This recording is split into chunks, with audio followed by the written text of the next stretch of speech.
All right, good evening, everybody. Thanks for joining me. We'll go ahead and get started here. If you got questions, go ahead and post them. Should be below the video if you're on a smaller screen, or to the right of the video if you're on a larger screen.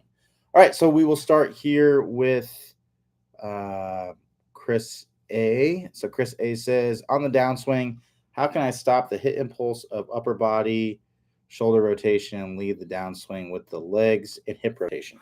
I would need to see your swing to know the underlying root cause as to why that is. One thing I would look at is your spine angle, right? So we want to make sure that our spine is angled away from the target address. And I want to retain that spine angle as I get up to the top. A lot of people who have that hit impulse that you're talking about get their spine angle leaning toward the target as they get up to the top. When my body's leaning toward the target, I'm going to tend to want to come over the top and really try to punch down with that ball, or punch down with my upper body. So what I'd recommend doing is working through the stable fluid spine course, making sure that we're angled away at dress and that we're angled away at the top of the swing. If I'm angled away at the top of the swing, I'm going to be more able, or I'm going to be set up in a position where I can more easily shallow out the club, get that club to work from the inside.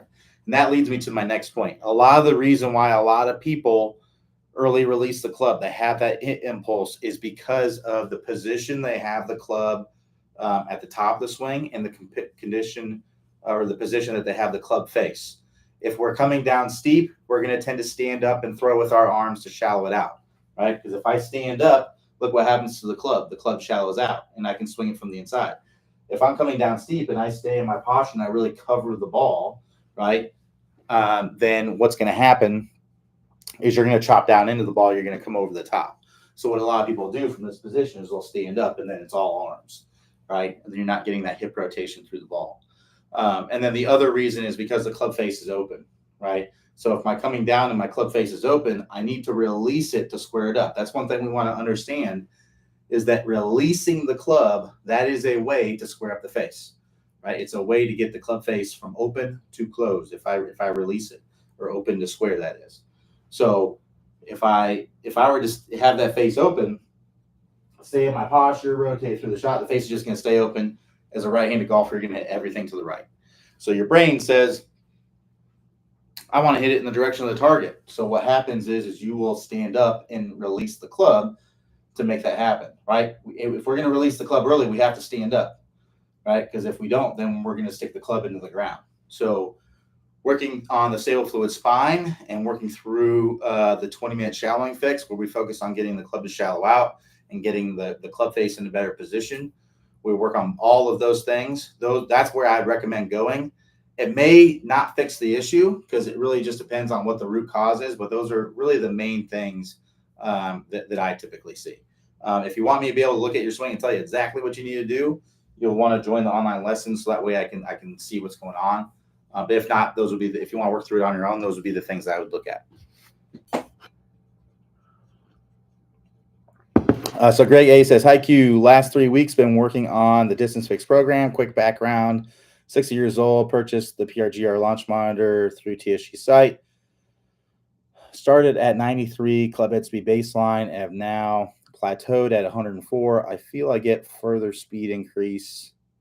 I need to get more power from legs per leg bend and extend. Dr. J, would you mind giving your input on the field drill for getting legs involved?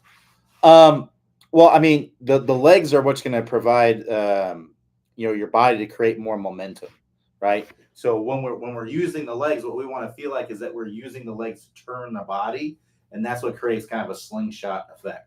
That's what we're trying to do there. So the step drill, the Dr. J drill, those are all things to help you to kind of force you, get your momentum moving forward, get into the ground and push up out of it. If we push up out of it, that's going to help us to rotate our body to be able to create more speed. I guess I don't know what exactly you're looking me to answer, but that's what's going on in those drills. Brett W says, hi Q, suddenly I am pushing my driver shots to the right. What can be the cause and remedy? So if you're hitting it solidly, meaning you're hitting it in the middle of the face, then all that's happening is you're swinging too much from the inside and your face is in that same direction. So I would just try to feel like you're swinging over the top. Try to pull it. Try to feel like you're coming over the top. And that should straighten things out. Now, it could be pushes out to the right because you're hitting it off the toe. That can happen. Because when you hit the ball off the toe, the face will twist, right? And when the face twists, it's going to start more to the right. And if you hit it enough out on the toe, the ball will just go way out to the right. So I would use some foot power spray, see what's going on. But if you're hitting it solidly, I try to swing to the left, swing over the top. It's not the reality. If you actually do get the ball to kind of pull, then just tone it down. Just tone it down a little bit, feel a little bit less of that pull action. It should straighten it out. And then if you are hitting it off the toe, change your intention to hitting it off the heel, right? Because right now you're trying to hit it on the center and it's hitting off the toe. So change your intention to hitting it off the heel and you'll hit it off the center. Those would be what I would recommend doing.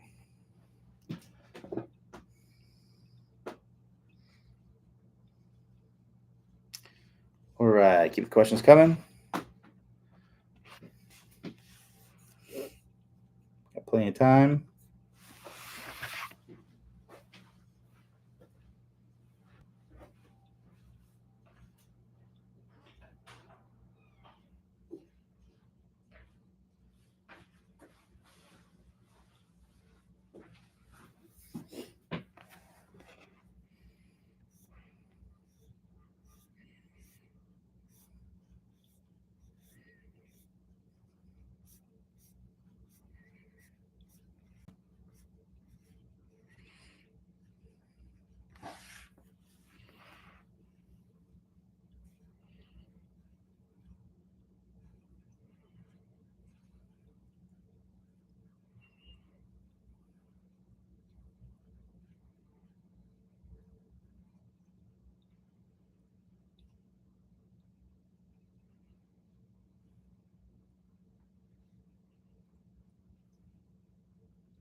So Chris A says, how does the lower body and hip movement differ from a full swing for a partial swing and pitch shots?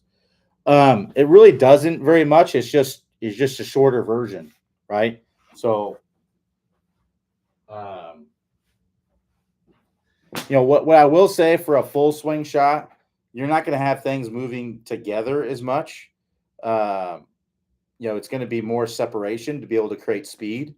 And then for shorter shots, things move together more. So what I mean by that is, if I'm just hitting a short chip, right, I'm not going to hinge up my hands very much. I'm not going to get a lot of arm bend, right? It's going to be more, everything's kind of staying in front of me, right? So see how the club head kind of stays in front of me? I'm just kind of turning. So this would be kind of just like a little chip, right? I'm just turning back and through, right? Everything's kind of coming through more together. For a full swing shot, right, I'm going to get more hinge. I'm maxing everything out, right, to be able to create speed. So you got to think about what the purpose of the shot is.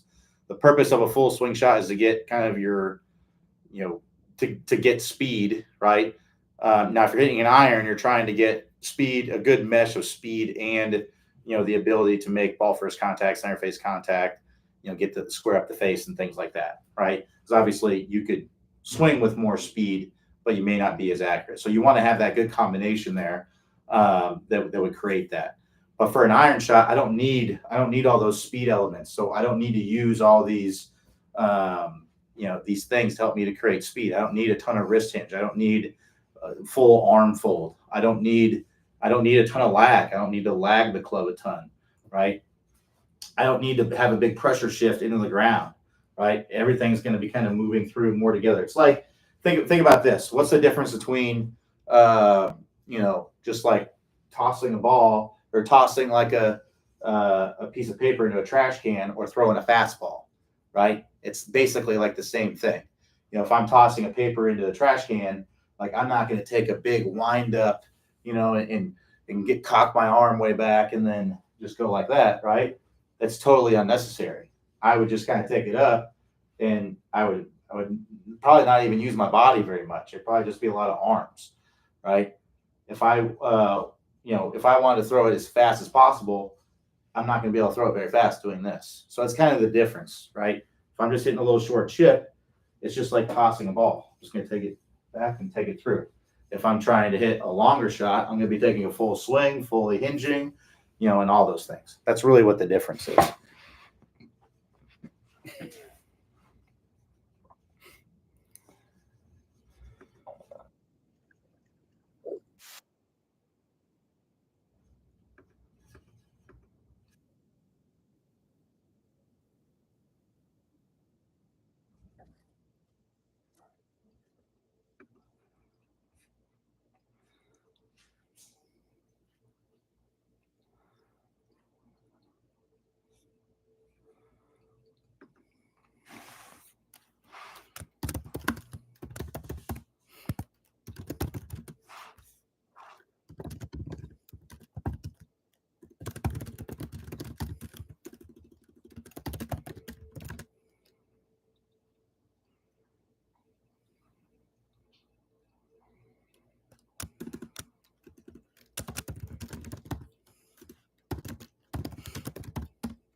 So Dave K says, "Hi Q, any tips on finishing my swing, standing full facing my target?" Yeah. So what I would recommend doing, well, if you're struggling with this, typically it comes down to a couple things. So one is we're probably not getting a full weight shift. We're not getting a good weight shift and momentum shift to the lead side. And then the second thing is that we may be not allowing our leg to turn into the ground the correct way. So because of that, we may want to flare the feet out a little bit. And then when we turn through, we want to go ahead and let the foot kind of come up, right? And let the foot kind of twist into the ground, right? Because, if you're not very flexible, which I'm not, I can't turn into my leg very well, right? So if I have my foot squared off, that's as much as my hips are going to turn. So I flare out my feet. And then I also, when I come around, I let my foot come up, right? So I'm almost like I'm corkscrewing my heel into the ground to let my foot turn all the way through, right? So that might be something that you need to kind of let your foot. If you look at most players do this to a certain extent, but if you want to see somebody really do it, look at Gary Woodland. If you watch Gary Woodland when he hits his driver, his foot's pointing toward the target when he comes around. So he's driving into the heel, and then when he comes around, his foot is pointing straight toward the target because he just lets his foot kind of turn all the way through. So go ahead and let your foot turn, right? As you're coming through, as you're driving into the ground, you can corkscrew it into the ground, let your foot kind of turn through so that way you come around to a full finish. But if we're not even getting to the lead side, then that's a problem, right? So we need to make sure that we're shifting into the lead side. So a great drill to do for this is the step drill. Start with your feet together, throw the club back. As you throw the club back, you're going to step forward. I want you to land, push into the ground to start your downswing, and then come all the way around to a full finish. Let that foot open up. Let your foot open up as you come around, and that's going to allow you to extend your hips, right? That's how we come around. We want to extend our hips into a full finish. We want to feel like we're getting our chest to point up to the sky. That's what I'd feel like. So weight shift to the lead side, push into the ground to start the downswing, extend the hips up and through, let the foot open up as you're coming around to a full finish.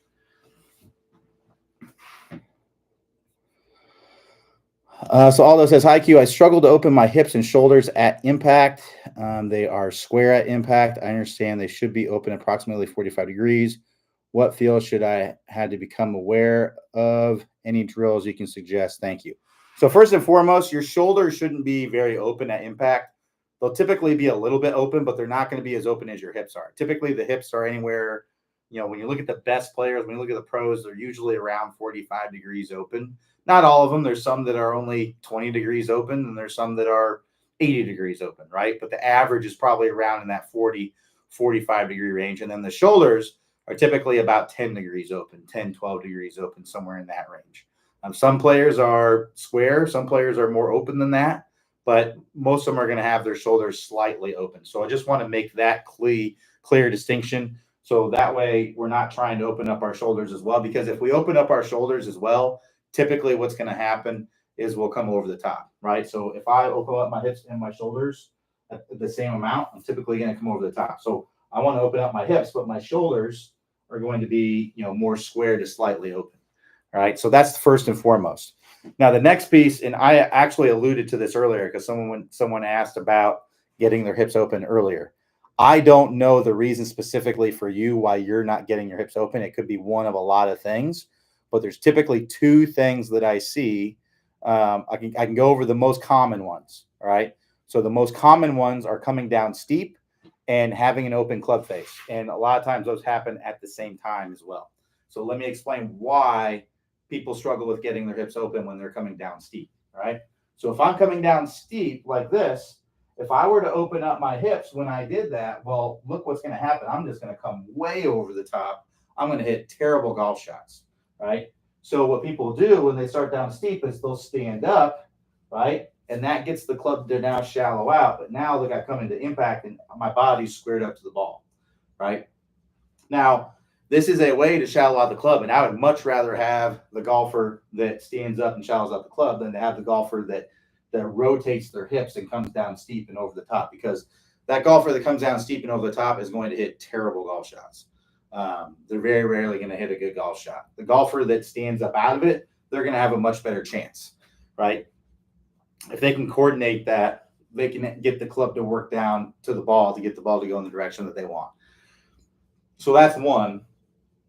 The second one is the club face being open, right? If I'm coming down and my club face is open, then what I may need to do is I may need to release it to square it up, right? That's what we want to understand. Releasing the club is a mechanism to close the face, right? So if I'm coming down and my face is open, I can release it and square it up. Well, in order to release it, I need to stop my body rotation, right? Because if I keep rotating, the club is going to tend to want to lag more behind me. But if I stop my rotation, then I can throw my hands and I can release it. So if you think about it this way, if I take my arm and I swing it and I suddenly stop my arm, what's the club going to do? It's going to release, right? So that's the same thing. If I'm coming, my face is open, I stop my body, I can throw my hands and now square it up. So what I'd recommend doing is working through the 20-minute shallowing fix to get that to get the club shallowing out and to get the club more square or closed. So that way you are actually incentivized to shallow out the club, or excuse me, you're incentivized to rotate through the shot. You're incentivized to stay in your posture. You're incentivized to get the hands in front, right? Because if I have this club shallow, and look what happens if I stand up out of it with the club shallow, now my club's too shallow, my face is too open. Right. So if I stay in my posture, that's going to allow me if I shallow out the club early, that's going to allow me to stay in my posture and rotate through the shot. So that's what I'd recommend doing. Outside of that, I'd say the top speed golf system. Outside of that, I would say I would work with an instructor to be able to see for sure, because unfortunately there's just no way for me to know why you're, because it's different for everybody. But the not shallowing and having the club face open are both things that I typically see.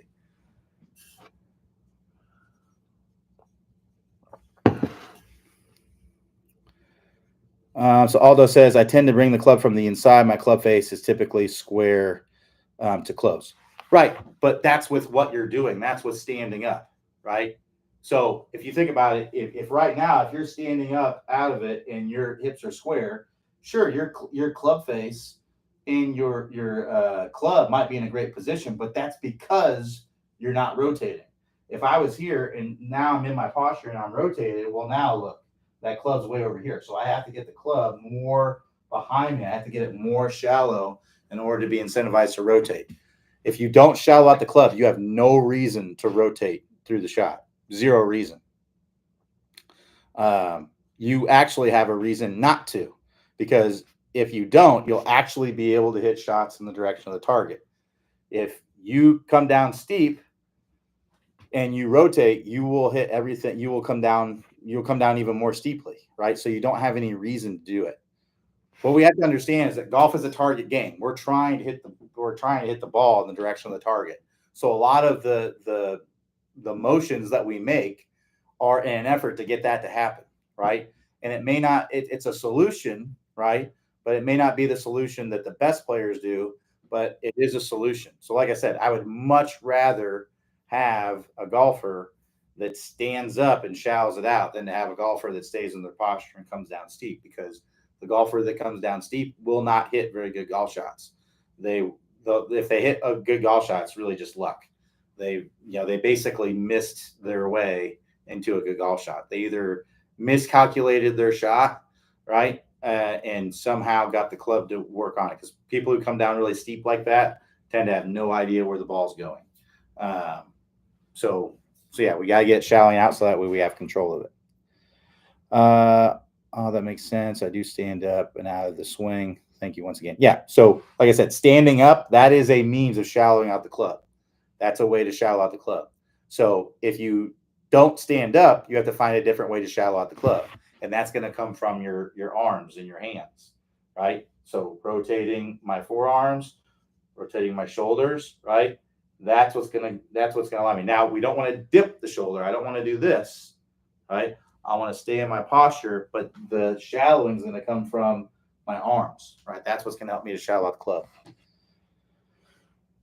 All right, so Reg Ann says, when hitting a pitch shot off a tight lie, hard dirt or rocks from a distance, you would normally be using a high lofted club. Would it be better to use a lower lofted club to make better contact? And you haven't practiced with a lower lofted club for your practice.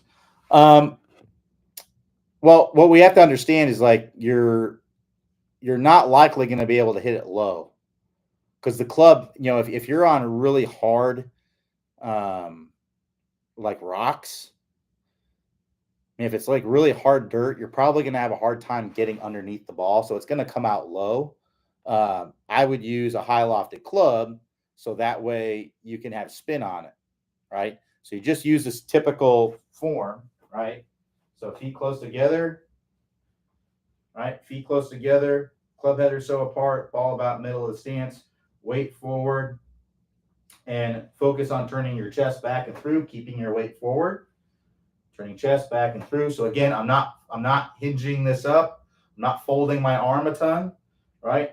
I'm turning my chest back and through. I want to try to feel like I'm just hitting this ball with my chest, right? And also, especially if you're hitting off a hard pan like what you're talking about, I would choke up on the club a little bit and stand closer to it to get the toe down. And then I would play it a little bit off the toe, right? And that will help you to be able to get underneath that ball much more easily, right? So that's what I would recommend doing. Nice soft hands, and turn your chest back and through. If you use, you can certainly hit like an 8-iron or something, but it's going to come out low. You're not going to be able to get it up in the air, right? So it's going to come out really low if you use that. So I would recommend using a higher lofted club, so that way you can lift it, right? And then use that technique that I just talked about, and you'll be able to get crisp contact. Personally, I'm not afraid of a lie like that. I would actually love a lie like that because I know exactly what it's going to do. I'd much rather have a lie like that than like deep rough, because deep rough, it's harder to predict what it's going to do.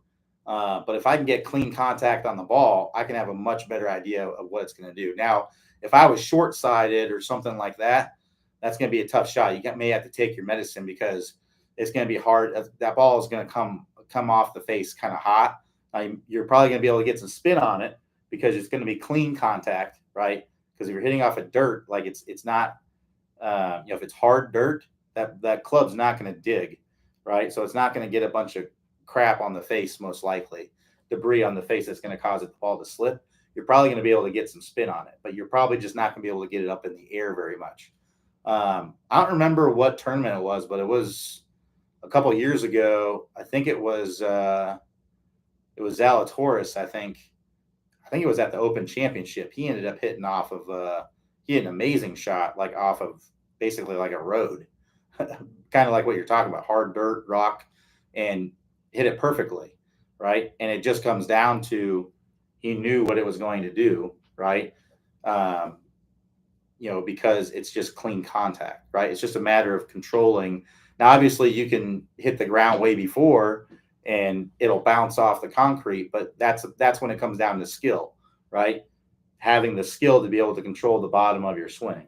So if you use the correct technique and you practice, you can develop that skill. Then you never have to worry about a shot like that.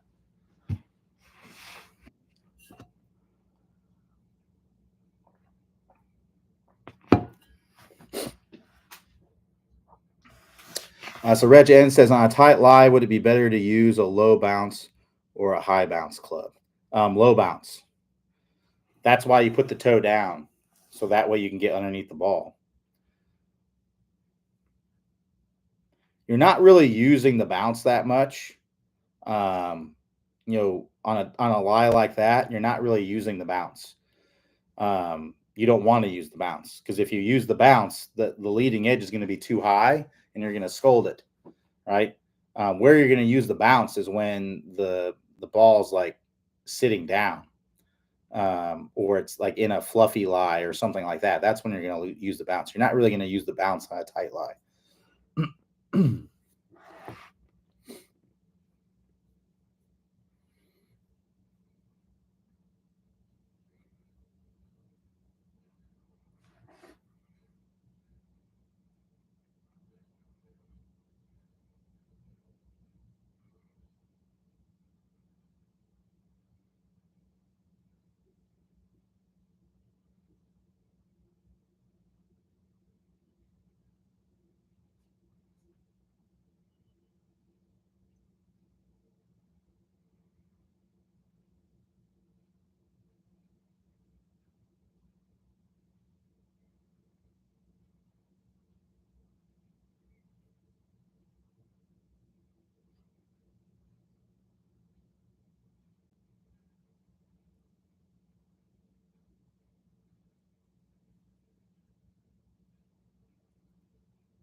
All right, we got about 30 minutes left if we have any more questions.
All right, we got about 25 minutes left if we have any more questions. If not, no worries.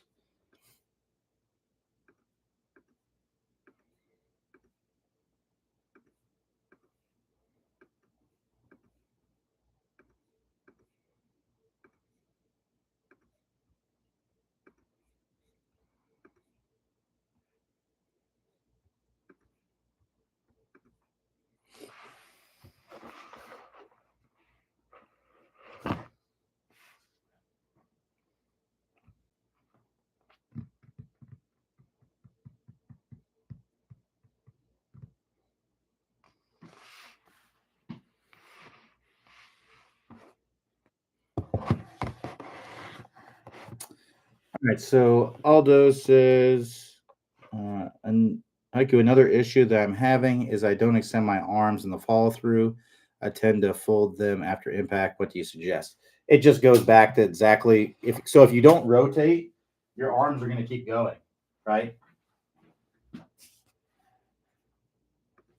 So if I stop my body and my arms keep going, what are my arms going to do? My arms are going to fold up. So your arms are folding up because you're not rotating your body, and you're not rotating your body most likely because the face is open or because you're coming down steep or other reasons, right? So that's why that's happening, is because you're not rotating, and then the momentum of your arms and everything keep going. So you just have to work on what we've already talked about, basically. Lucas says, "Hi Q. When the ball contacts the club face, how high on the face should the center of the ball be? Number of grooves between the third and fourth groove is typically fine. Yeah, I mean, third and fourth groove. If you do a Google search of Tiger Woods wear spot, right? Tiger Woods wear spot. I'll do that right now. So if I go on Google and I search Tiger Woods wear spot, you're going to see images. Somebody has like an image of his 8-iron. And if we go, the center of that strike is basically between, I would say it's on the third groove. That the center of that strike is on the third groove. But it's not always, because some clubs have a thicker bottom groove, right? So, or like a thicker, like a bigger distance on the leading edge to the groove. So that might be different for different golfers. But I would say anywhere in the neighborhood of third and fourth groove, if the center of the strike is there, then that's fine. Below that's typically going to be a little thin. Way below that's going to be really thin. But typically between third, fourth, even if you get on the fifth groove, that's going to be the sweet spot for sure.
All right, we got about 20 minutes left.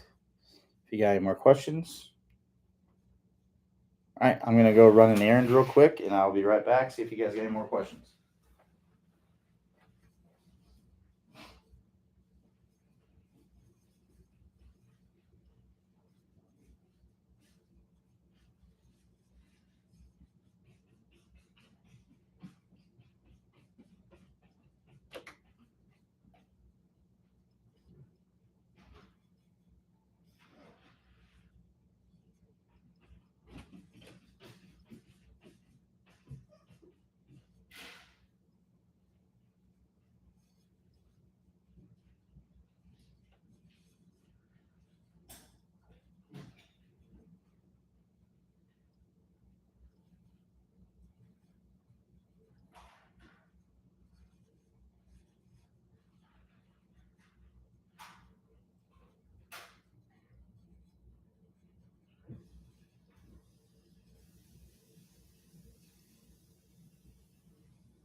Sorry, I usually feed the dog before the office hour starts, and I forgot to today, so she was pacing around up there. All right. So Mike says my swing is too much from inside. What do I need to do to approach the ball more on neutral path? Which swing thoughts could help? Swing left, swing outside. Right. So if you're swinging too much from the inside, then I try to feel like you're swinging outside, out to in. I don't know what thing you're doing too much of to shallow out the club, right? If I had to guess, I would. Most people who shallow out the club too much usually are coming up out of their posture. It's usually what's happening. Remember, coming up out of the posture is a way to shallow out the club. So a lot of times people will shallow out the club with their arms, but they'll also shallow it out with their body. It gets too shallow, right? So focusing on flexing those hips and rotating with your lower body will likely neutralize things out. Hard to say without seeing your swing, but that's a lot of times what the case is when people are too shallow. Because it's typically too, it's usually, I just don't usually see, unless it's like a high level player that really shallow out the club too much with their and still rotate pretty well. Like usually it's standing up out of it. So if you focus on flexing the hips in the start of the downswing and rotating, it will likely get things on track. But again, it may not. It may make things worse. It just depends on the reason, what's actually contributing to the club shallowing too much. What I would say is just, the short answer is to swing the opposite way, right? So if you're right-handed and you're swinging too much from the inside, meaning you're swinging too much toward first base, then swinging toward third base will help, right? Now there are better ways to do that. Usually, the best way to do that is to get more body rotation, right? So focusing on flexing the hips and rotating through the shot better, having better leg work, right? That sort of thing. But it's hard to say exactly why you're not.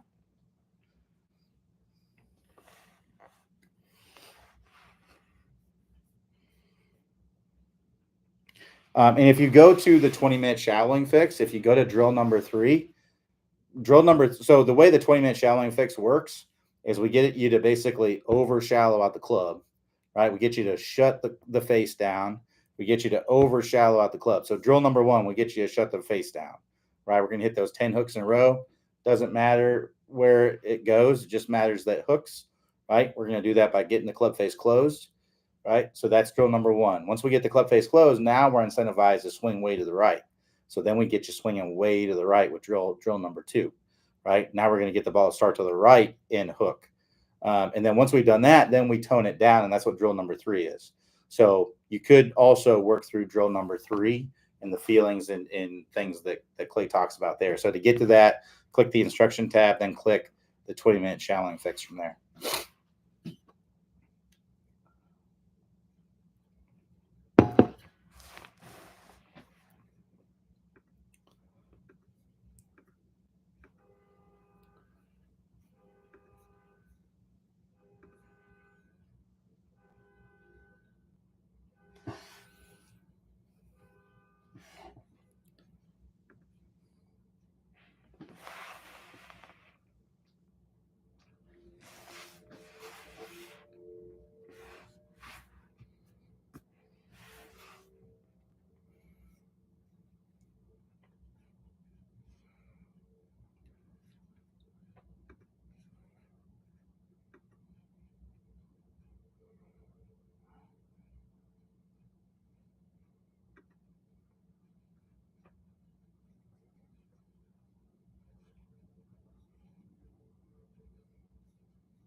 All right, we got about 15 minutes left if we have any more questions. If not, no worries.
All right. If you're just joining us, I'm just waiting for questions to be asked. So if you got any questions, now's a good time to ask.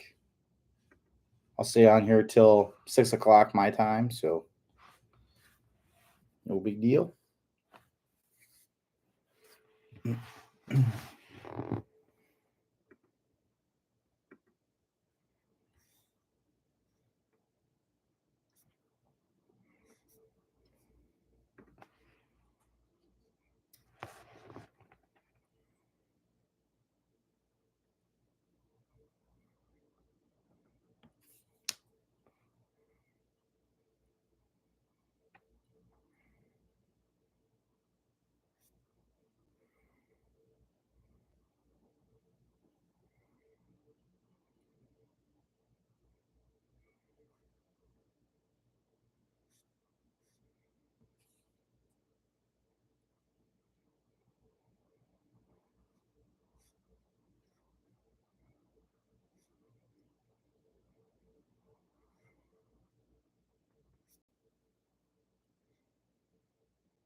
Uh, so Bill P says, "What is the optimal angle of attack for a driver?"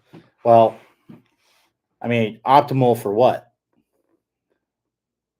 Optimal for distance.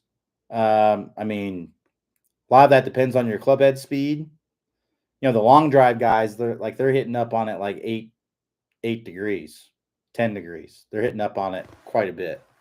From a playability standpoint, I would say so. So for distance, that's going to depend on your club head speed, right, and what launch and spin characteristics. So there's no one. Everyone for their club head speed is going to have, uh, an optimal launch and all that stuff.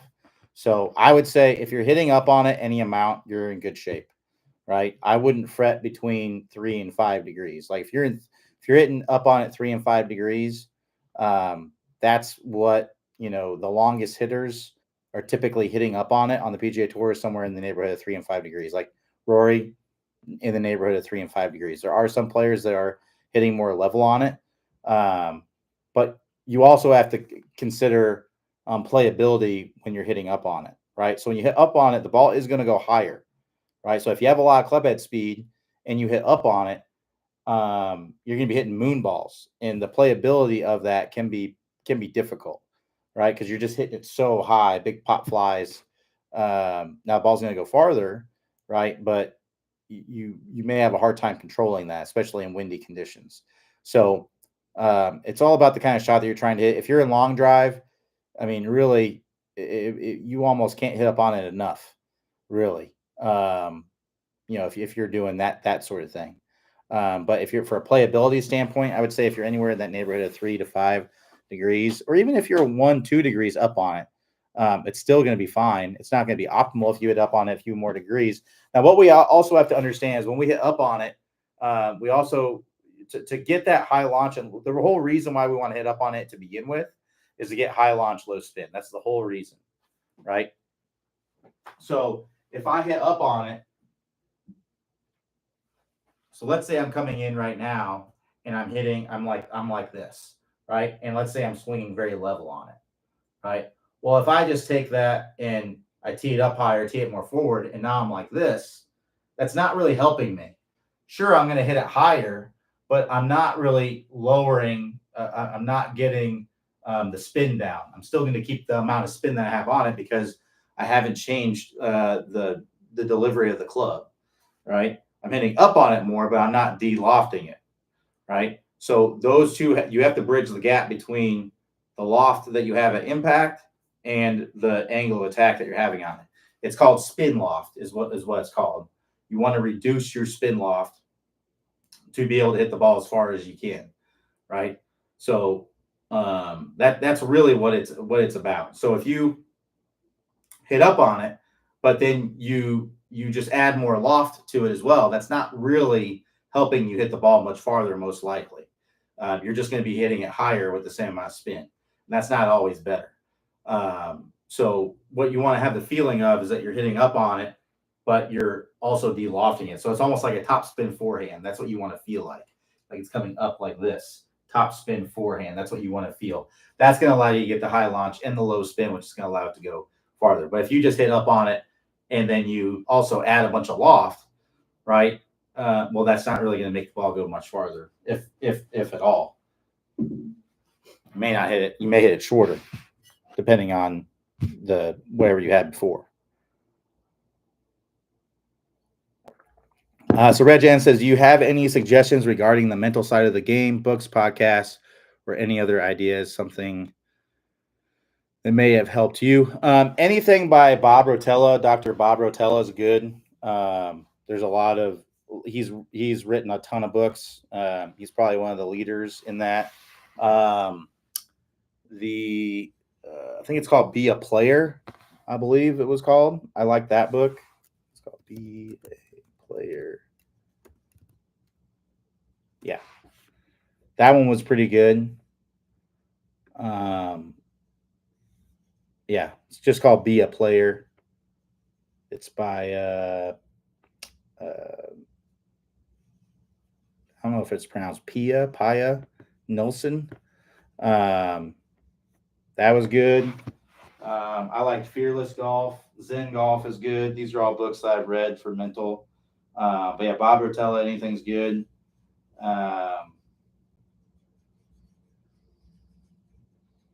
Zen Golf, I think I said that one. Yeah, so Fearless Golf, Zen Golf, Golf in the Kingdom is good. Anything by Bob Rotella is good. Yeah, any of that's good. Tiger's book had some good How I Play Golf. Yeah, that book had some good mental stuff in there. I can't think of any of it offhand, but I know it had some good stuff in there. The Jack Nicklaus one had some good thoughts in that as well. Yeah, so those would be kind of what I'd be looking at. I don't know if I've really listened to any golf podcasts. I know there's some out there. I take that back. I have listened to the Subpar one a couple times. Other than that, I really haven't.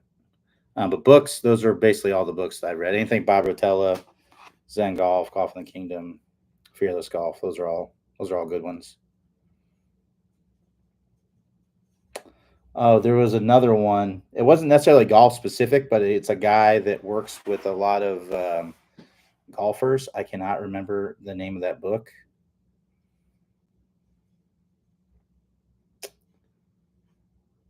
Yeah, I cannot remember the name of that book, but it's not really helping, is it? Let me I'll go because I have the book somewhere else.